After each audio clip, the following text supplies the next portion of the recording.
Now we are going to learn lesson number 9, direct proportion and inverse proportion. या lesson मधील practice set 38 आपण सोडवणार आहोत. Inverse proportion: when the value of one quantity increases, the value of another related quantity decreases proportionately, and when the value of the first quantity decreases, the value of the related quantity increases proportionately, and if the product of these two related quantities remain constant, then there is a relation of inverse proportion between the two quantities. या table मध्ये number of workers आणि number of day to complete a work दिलेला आहे.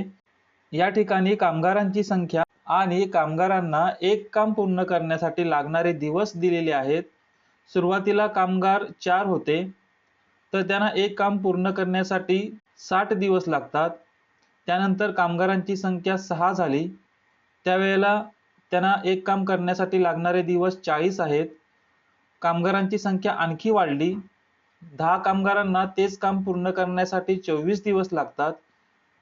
पुन्हा कामगारांची संख्या वाढवली, 15 कामगारांना तेच काम पूर्ण करण्यासाठी 16 दिवस लागतात. या ठिकाणी कामगारांची संख्या वाढत गेली, तर एकच काम करण्यासाठी लागणारी दिवसांची संख्या मात्र कमी कमी होत गेलेली आहे. म्हणजेच या ठिकाणी उलट क्रिया होत आहे. कामगारांची संख्या वाढवली तर काम करण्यासाठी लागणारे दिवस कमी कमी होत आहेत. म्हणजेच एक क्वांटिटी जर आपण वाढवली तर त्याच्याशी संबंधित दुसरी क्वांटिटी कमी होत गेलेली आहे. त्यामुळे या ठिकाणी इनव्हर्स प्रपोर्शन आहे. यांचा प्रोडक्ट हा कॉन्स्टंट असणार आहे. 4 आणि 60 यांचं मल्टिप्लिकेशन येतं 240. 6 आणि 40 यांचं देखील मल्टिप्लिकेशन 240 येतं. 10 आणि 24 यांचं देखील मल्टिप्लिकेशन 240 येतं. 15 आणि 16 यांचं देखील मल्टिप्लिकेशन 240 येतं. म्हणजेच डायरेक्ट प्रपोर्शन मध्ये यांचा रेशिओ कॉन्स्टंट असतो आणि इनव्हर्स प्रपोर्शन मध्ये यांचा प्रोडक्ट कॉन्स्टंट असतो. यांचा गुणाकार प्रत्येक ठिकाणी सारखा येतो. अशा प्रकारे हे इनव्हर्स प्रपोर्शनचे एक्झाम्पल आहे. As the number of workers increase, the number of days to complete a work decrease. The product of the number of workers and the numbers of days is constant. म्हणजेच number of workers आणि number of days यांचा product हा constant आहे, समान आहे, प्रत्येक ठिकाणी सारखाच येतो. 5 workers take 12 days to weed a field. How many days would 6 workers take? How many would 15 take?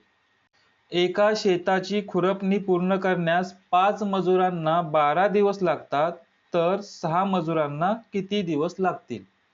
तसेच 15 मजुरांना किती दिवस लागतील? Let 6 workers take X days. The number of workers and days taken by them to complete a work are in inverse proportion.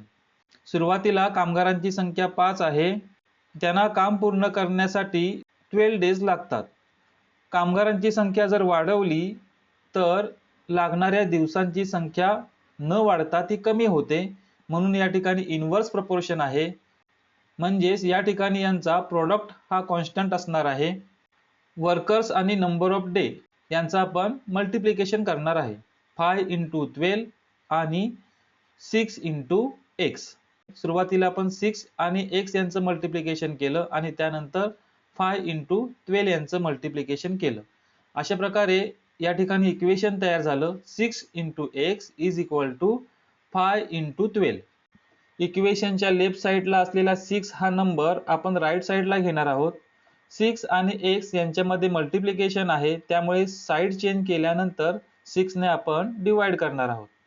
सुरुवातीला आपण 6 ने 12 ला divide करूया. 6 1 जा 6 आणि 6 2 जा 12.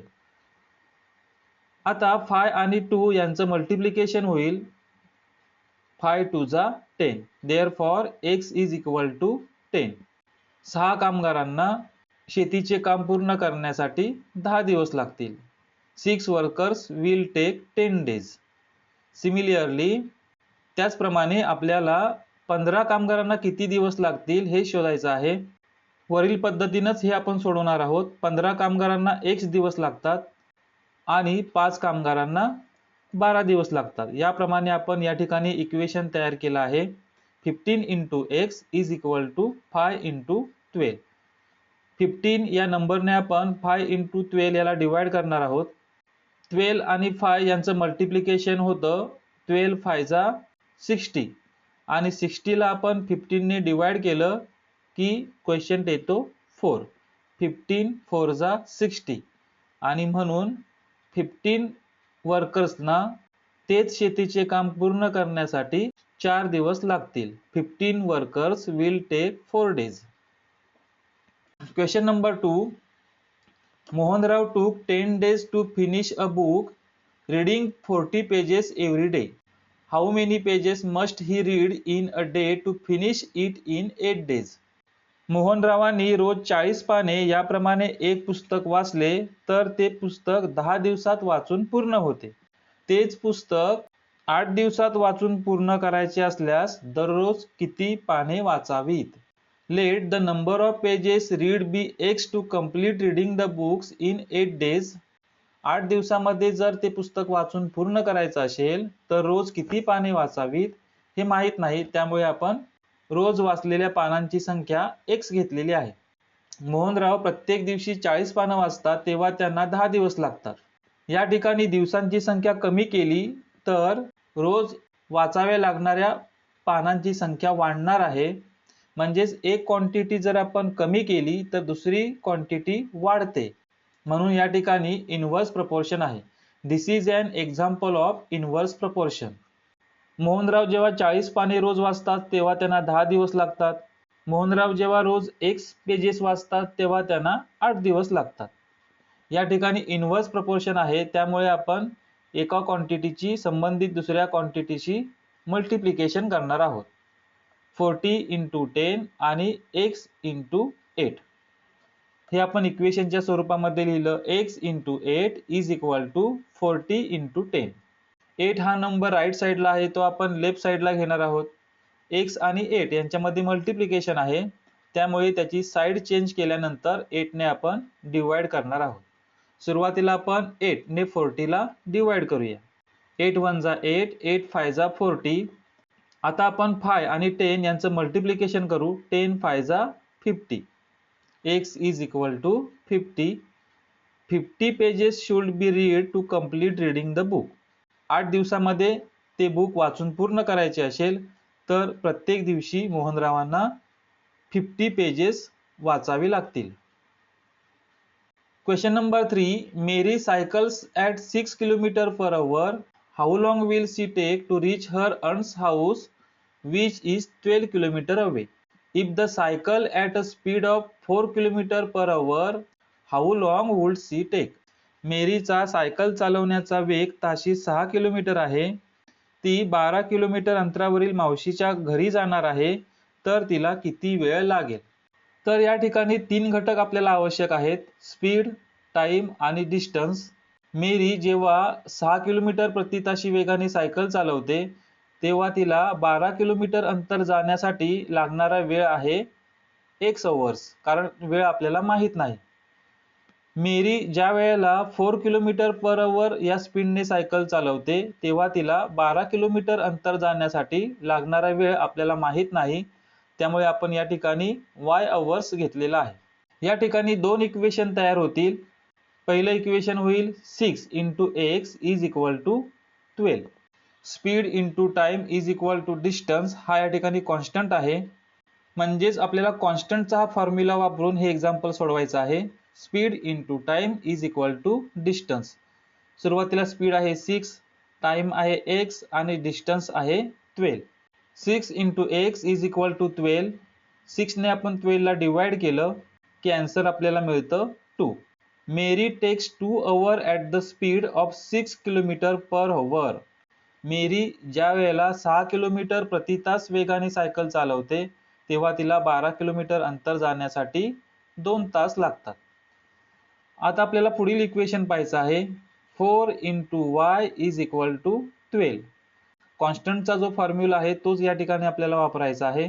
4 into y is equal to 12. कारण इनव्हर्स प्रपोर्शन मध्ये प्रोडक्ट हा कॉन्स्टंट असतो, म्हणून आपण या ठिकाणी 4 आणि y यांचं मल्टिप्लिकेशन केलेलं आहे. 4 × y इज इक्वल टू 12. 4 ने 12 ला आपण डिवाइड केलं. 4 3 जा 12. C takes 3 hours at the speed of 4 km/h. मेरी ज्या वेळेला 4 km/h स्पीडने सायकल चालवते तेव्हा तिला 12 किलोमीटर डिस्टन्स जाण्यासाठी 3 hours लागतात. Example number 4. The stock of grain in a government warehouse lasts 30 days for 4,000 people. How many days will it last for 6,000 people?